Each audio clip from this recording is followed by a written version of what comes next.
green engine has lived on the island of Sodor for many years. He wouldn't want to be anywhere else, says you. He likes every part of it, from the scrapyard to the slaughterhouse. What the hell? But there is one place he always enjoys visiting more than any other. And if you read the title of this video, you know what it is. Bordello, illiterate swine. Henry loved the forest. It was full of broad oaks and tall pines. He was always excited to come here, as was his driver. I love seeing so much wood. Stop saying that, Henry replied before sneezing violently. What are you? Achoo! Oh, excuse me. Did you say achoo? No, I didn't say achoo. I said achoo, idiot. Who's the bigger idiot? The one who mishears or the one who starts a fire? Before Henry could ask what the fuck he was talking about, he noticed the smouldering bush next to him. It seemed sparks had flown from his funnel when he sneezed. Needless to say, he was very alarmed and, oh, shut up. We need to call the fire department before it spreads. Ah, nuts. It had been raining heavily on the island of... Wait, hang on a sec. There we are. It had been raining heavily on the island of Sodor. This made the rails slippery, so the engines had to travel at lower speeds to avoid having an accident. Gordon was very ticked off by this. I'm very ticked off by this, he said. I'm an express engine, and I've been forced to crawl along the line like a common tank engine. Fuck you, called Percy. I'll second that, said Gordon's driver. You know it's too dangerous to go at full speed in this weather. Of course I do, Gordon retorted. That doesn't mean I have to like it. The big blue engine would quickly change its tune after coming across a landslide blocking the line. Piles of mud smothered the track. Needless to say, Gordon was very pleased he hadn't been going at top speed. That was until another landslide happened right next to him. Wait, what? Shit. Wait a minute. Is this... James is a mixed traffic engine. This means he can work on the rails and the roads. No, it doesn't. Oh, sorry. Anyway, one day he was shunting trucks when the Fat Controller came to see him. He had a special surprise for the red engine. He does? Well done, you spoiled it. Oh, sorry. James, in recognition of the excellent work you've been doing lately, I have decided you shall pull the express. Thank you, sir. When did I take it? Immediately. If you head over to the station right now, it'll be waiting for you. He dashed away as fast as he could. Sure enough, when he arrived, he was greeted by a line of glistening coaches. Those are trucks. Oh, sorry. Hang on. There we go. You're really off your game today. I told you to lay off the med, Julie noted. After coming up to the coaches, the guard blew his whistle, and James was engulfed in a massive explosion. Wait, what? Did you really have to do that? It wasn't me this time. Then who? Ha! Not you! Fuck you, fatso!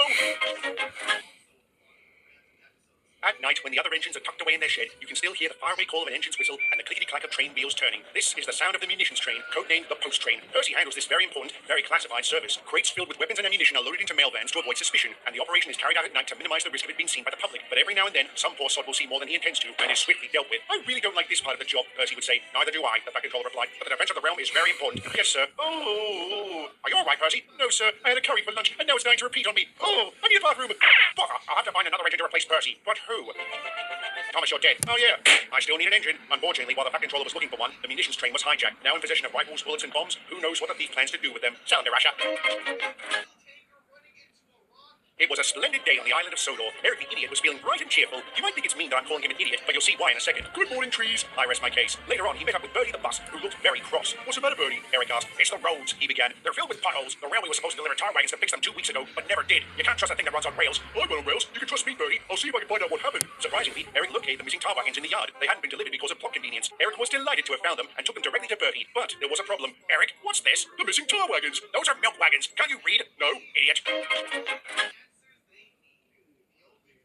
Mavis is a diesel engine who works at the quarry. Like Toby, she has a cowcatcher and 6 wheels covered by side plates. But I'm better looking. Mavis is young and full of her own ideas. She would constantly move the trucks about, which annoyed Toby to no end. Trucks, he would say, should be where you want them, when you want. Yeah, she replied. Nobody cares. You youngsters have no respect. What's your point? I'm sorry to say the overall mood only worsened when the rain came. It bucketed down, which made the rails slippery. One day, an important shipment of stone was due to leave. Toby was supposed to take it, but refused. Not in this weather, he said. It's too dangerous. Mavis was not impressed. Don't be such a coward, Toby, she sneered. There's nothing cowardly about being safe. Fiddlesticks, I'll take the train myself. And she did. She made good time rolling along the track and was feeling very pleased with herself. That was about to change. The line dipped before passing over a level crossing. With all the rain, it was now filled with water. Mavis didn't realize this until it was too late.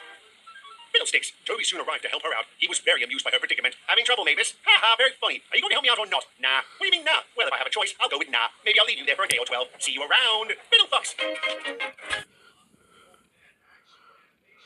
Toby and Mavis did not get along. The pair would argue constantly about how to do a job properly. Why can't you let me do things my way? Mavis asked. This is my quarry after all. And I respect that, Toby replied. But like I said last time, trucks should be where you want them, when you want them. At last, Mavis lost patience. She began to assemble every truck into one massive train outside the quarry. Needless to say, it was too heavy for Toby to pull. Mavis was very pleased with herself. Here you are, you old fusspot, she laughed. All the trucks in one place. Very funny, Toby replied. Could you please move them? I need it down at the yard. Nah, what do you mean? Oh, I see. This is payback, right? You bet. Looks like you'll be stuck up here for a while. Not if I use this conveniently placed tightrope. And how exactly are you going to use it? Watch. Mavis was gobsmacked as Toby defied all the laws of science, physics, and reality to travel along the tightrope down to the lower line. When he reached the bottom, he decided to rub salt in Mavis's wound. See you around, Fiddlefucks!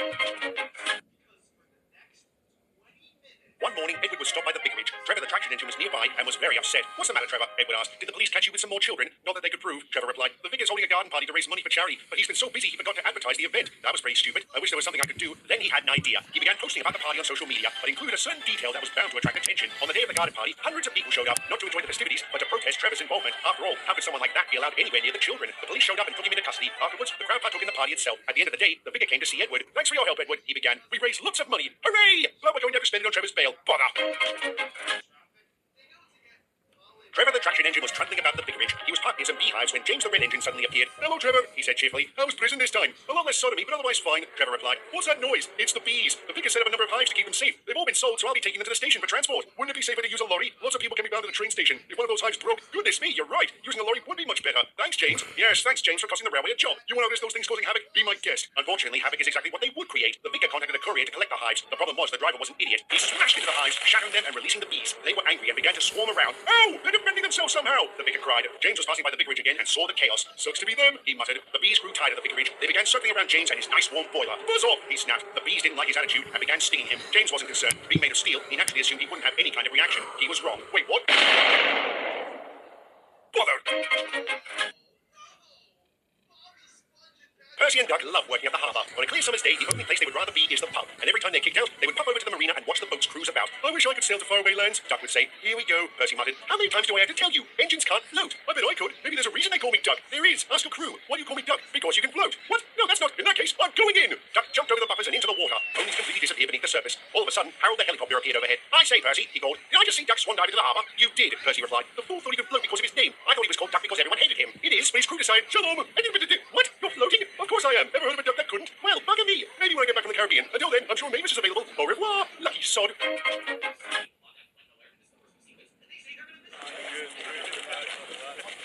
Okay, I see you. Okay, let me see you, Cherry Hill. Yeah, now take it back. Let me see you rock off, shake off, shake off. Let me see you rock off, rock off. Let me see you kick right, now kick left, now step forward, now step back. Lucasade, bring the energy.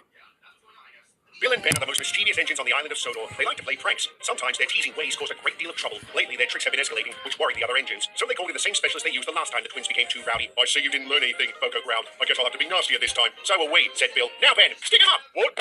Oh, the twins laughed at the Diesel's demise. When he reported his failure to the others, they got very annoyed. I'm very annoyed, said Edward. All this borderline terrorism creates bad vibes. We've been going about this all wrong, Gordon began. Those two are at their strongest when they're united, so the solution is obvious. Seal them in with a big rock? I was going to say divide and conquer, but that could work too. The others agreed. They found the largest rock they could and dropped it at the entrance to the China clay pits before retreating to the shed. They were very pleased with themselves until they heard a loud explosion. It seems the twins had access to dynamite and used it to turn the boulder into gravel. They knew who was responsible for this and planned their revenge. But that is a story for another. Oh, who am I kidding? They set fire to the shed while the engines were inside. The end.